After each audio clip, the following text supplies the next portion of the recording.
ناظرین، حضرت علی ابن حسین رضی اللہ عنہ کی کنیت ابو محمد اور لقب زین العابدین اور سجاد تھا۔ آپ امام عالی مقام امام حسین ابن علی رضی اللہ تعالی عنہ کے بیٹے تھے اور آپ کی والدہ محترمہ کا نام بی بی شہر بانو تھا۔ ناظرین، آج کی اس ویڈیو میں امام سجاد علیہ السلام کی زندگی کے کچھ اہم واقعات کے بارے میں جانیں گے، لہٰذا ویڈیو کو آخر تک ضرور دیکھیے گا۔ آپ تمام دیکھنے اور سننے والوں کو السلام علیکم۔ امام زین العابدین کی ولادت بعض روایات کے مطابق 15 جمادی الاول اور بعض روایات کے مطابق 15 جمادی الثانی میں ہوئی، جبکہ سال ولادت 38 ہجری تھا، اور اس وقت امام زین العابدین کے دادا جان حضرت علی کرم اللہ وجہ الکریم عالم اسلام کے خلیفہ تھے۔ آپ کا نام آپ کے دادا کے نام پر علی رکھا گیا، جبکہ کنیت ابو الحسن اور ابو القاسم رکھی گئی۔ ولادت کے چند دن بعد آپ کی والدہ کا انتقال ہو گیا، جس کے بعد آپ کی خالہ کیہان بانو، جو محمد بن ابی بکر کی زوجہ تھی اور انہوں نے اپنے شوہر محمد بن ابی بکر کے انتقال کے بعد شادی نہیں کی تھی، انہوں نے امام زین العابدین کی پرورش فرمائی۔ 2 سال کی عمر میں آپ کے دادا حضرت علی کرم اللہ وجہ الکریم کو شہید کر دیا گیا۔ ناظرین، امام زین العابدین کا زہد و تقوی مشہور تھا۔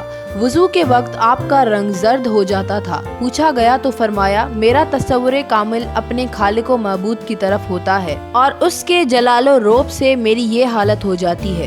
نماز کی حالت یہ تھی کہ پاؤں کھڑے رہنے سے سوج جاتے اور رات بھر جاگنے کی وجہ سے رنگ زرد ہو جاتا۔ نماز کے وقت آپ کا جسم لرزائے برندام ہوتا۔ ناظرین، علامہ ابن حجر مکی نے کہا ہے کہ ایک مرتبہ کسی شخص نے آپ کے سامنے آپ کی برائی کی، مگر آپ خاموش رہے تو اس شخص نے کہا، اے علی ابن حسین، میں آپ سے مخاطب ہوں۔ تو آپ نے فرمایا کہ رسول اللہ صلی اللہ علیہ وآلہ وسلم نے فرمایا ہے کہ جاہلوں کی بات کی پرواہ نہ کرو، اور میں اسی پہ عمل کر رہا ہوں۔ ایک شامی نے حضرت علی کرم اللہ وجہ الکریم کو آپ کے سامنے گالیاں دی تو آپ نے فرمایا، اے شخص، تو مسافر معلوم ہوتا ہے، اگر کوئی حاجت ہے تو بتا۔ اس پر وہ شخص سخت شرمندہ ہو کر چلا گیا۔ ناظرین، امام زین العابدین ابن حسین رضی اللہ عنہ کی شادی سن 57 ہجری میں آپ کے چچا حضرت حسن ابن علی رضی اللہ عنہ کی بیٹی حضرت فاطمہ رضی اللہ عنہ سے ہوئی۔ آپ کے 11 بیٹے اور 4 بیٹیاں پیدا ہوئیں، جن میں حضرت امام محمد باقر رضی اللہ عنہ اور حضرت زید شہید مشہور ہیں۔ واقعہ کربلا 10 محرم سن 61 ہجری کو پیش آیا۔ 28 رجب سن 60 ہجری کو آپ اپنے والد امام عالی مقام امام حسین علیہ السلام کے ہمراہ مدینہ سے مکہ تشریف لائے، اور 8 ذوالحج سن 60 ہجری کو جب امام حسین علیہ السلام حج کو عمرہ سے بدل کر آزمائے سوئے کربلا ہوئے تو امام سجاد علیہ السلام بھی آپ کے ہمراہ تھے۔ کربلا آنے کے بعد اللہ رب العزت کے حکم سے آپ انتہائی بیمار ہو گئے، یہاں تک کہ 10 محرم کو غشی کی حالت طاری تھی، اس لیے آپ اس قابل نہ تھے کہ میدان میں جا کر درجہ شہادت پر فائز ہوتے۔ امام زین العابدین نے 61 ہجری میں عاشورے کے دن امامت کی عظیم ذمہ داریاں اپنے کندھوں پر سنبھال لیں۔ 10 محرم کی شام کو یزیدی فوج نے اہل بیت اطہار کے تمام خیموں کو آگ لگا دی۔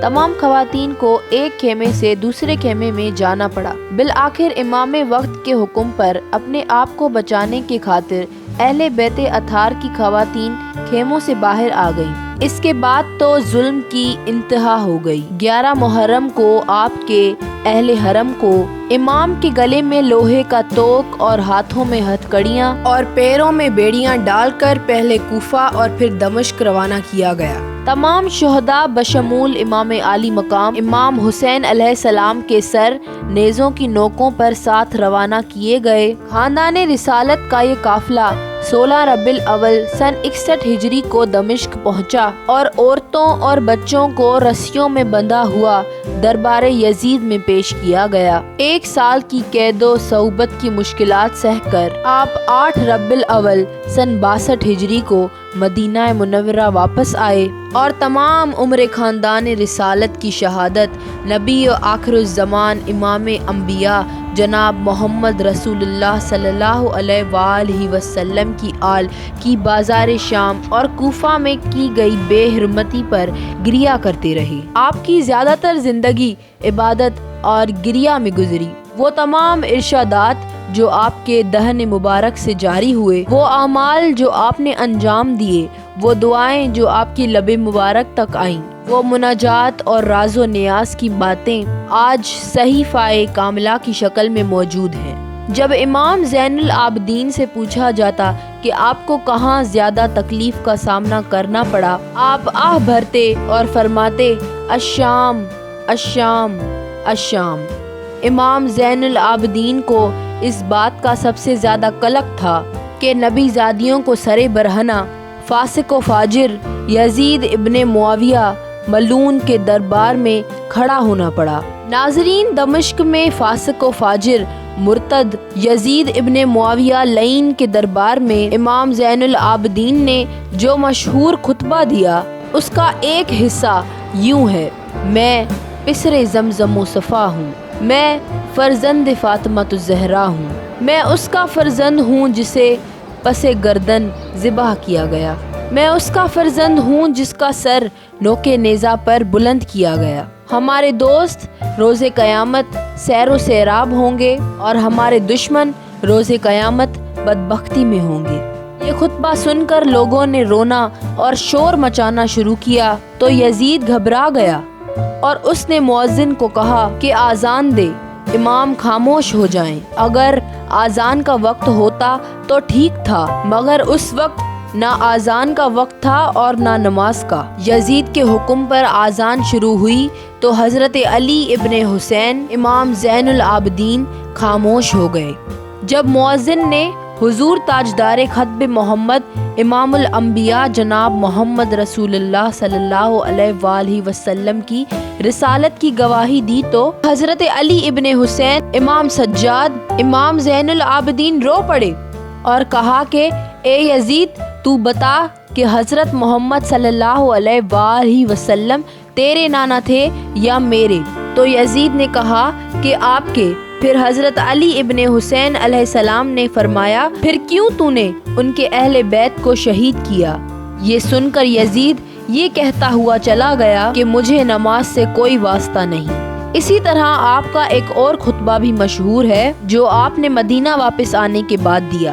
آپ ربیع الاول 62 ہجری کو مدینہ واپس پہنچے۔ روضہ رسول صلی اللہ علیہ وآلہ وسلم پر پہنچے تو قبر اطہر پر گال رگڑ کر چند اشعار پڑھ کر فریاد پیش کی، جن کا ترجمہ یوں ہے: میں آپ سے فریاد کرتا ہوں اے نانا، اے تمام رسولوں میں سب سے بہتر، آپ کا محبوب حسین شہید کر دیا گیا اور آپ کی نسل تباہ و برباد کر دی گئی۔ اے نانا، میں رنج و غم کا مارا آپ سے فریاد کرتا ہوں کہ مجھے قید کیا گیا اور میرا کوئی حامی و مدافعت کرنے والا نہ تھا۔ اے نانا، ہمیں اس طرح قید کیا گیا جیسے لاوارث کنیزوں کو قید کیا جاتا ہے۔ اے نانا، ہم پر اتنے مصائب ڈھائے گئے جن کو انگلیوں پر گنا نہیں جا سکتا۔ ناظرین، مردان ابن الحکم کے مرنے کے بعد عبد الملک بن مروان تخت نشین ہوا، جس نے حجاج بن یوسف کو حجاز کا گورنر بنا دیا، کیونکہ حجاج نے عبداللہ ابن زبیر رضی اللہ عنہ کو قتل کر کے حجاز پر قبضہ کیا تھا۔ حجاج نے کعبہ پر سنگباری کی تھی اور کعبہ کو تباہ کیا تھا، حتیٰ کہ اس کی دوبارہ تعمیر کی ضرورت پیش آئی کہ حضرت علی ابن حسین یعنی امام زین العابدین کو گرفتار کر کے شام پہنچا دیا جائے۔ اس نے انہیں زنجیروں سے باندھ کر مدینہ سے باہر ایک خیمے میں رکھوایا۔ علامہ ابن حجر مکی کے مطابق عبد الملک بن مروان کو کچھ لوگوں نے سمجھایا کہ حضرت علی ابن حسین رضی اللہ تعالی عنہ خلافت سے کوئی غرض نہیں رکھتے، اس لیے انہیں نہ چھیڑا جائے۔ عبد الملک بن مروان نے حجاج کو پیغام دیا کہ بنی ہاشم کو ستانے اور ان کا خون بہانے سے پرہیز اور اجتناب کرو، کیونکہ بنی امیہ کے اکثر بادشاہ انہیں ستا کر جلد تباہ ہو گئے اور انہیں حجاج نے چھوڑ دیا، اور عبد الملک بن مروان کی زندگی میں زیادہ تنگ نہ کیا گیا۔ جب حجاج نے کعبہ کو تباہ کیا اور کعبہ کی دوبارہ تعمیر ہوئی تو حجر اسود کو نصب کرنے کا مسئلہ ہوا، کیونکہ جو کوئی بھی اسے نصب کرنا چاہتا تو حجر اسود متزلزل اور مضطرب رہتا اور اپنے مقام پر نہ ٹھہرتا۔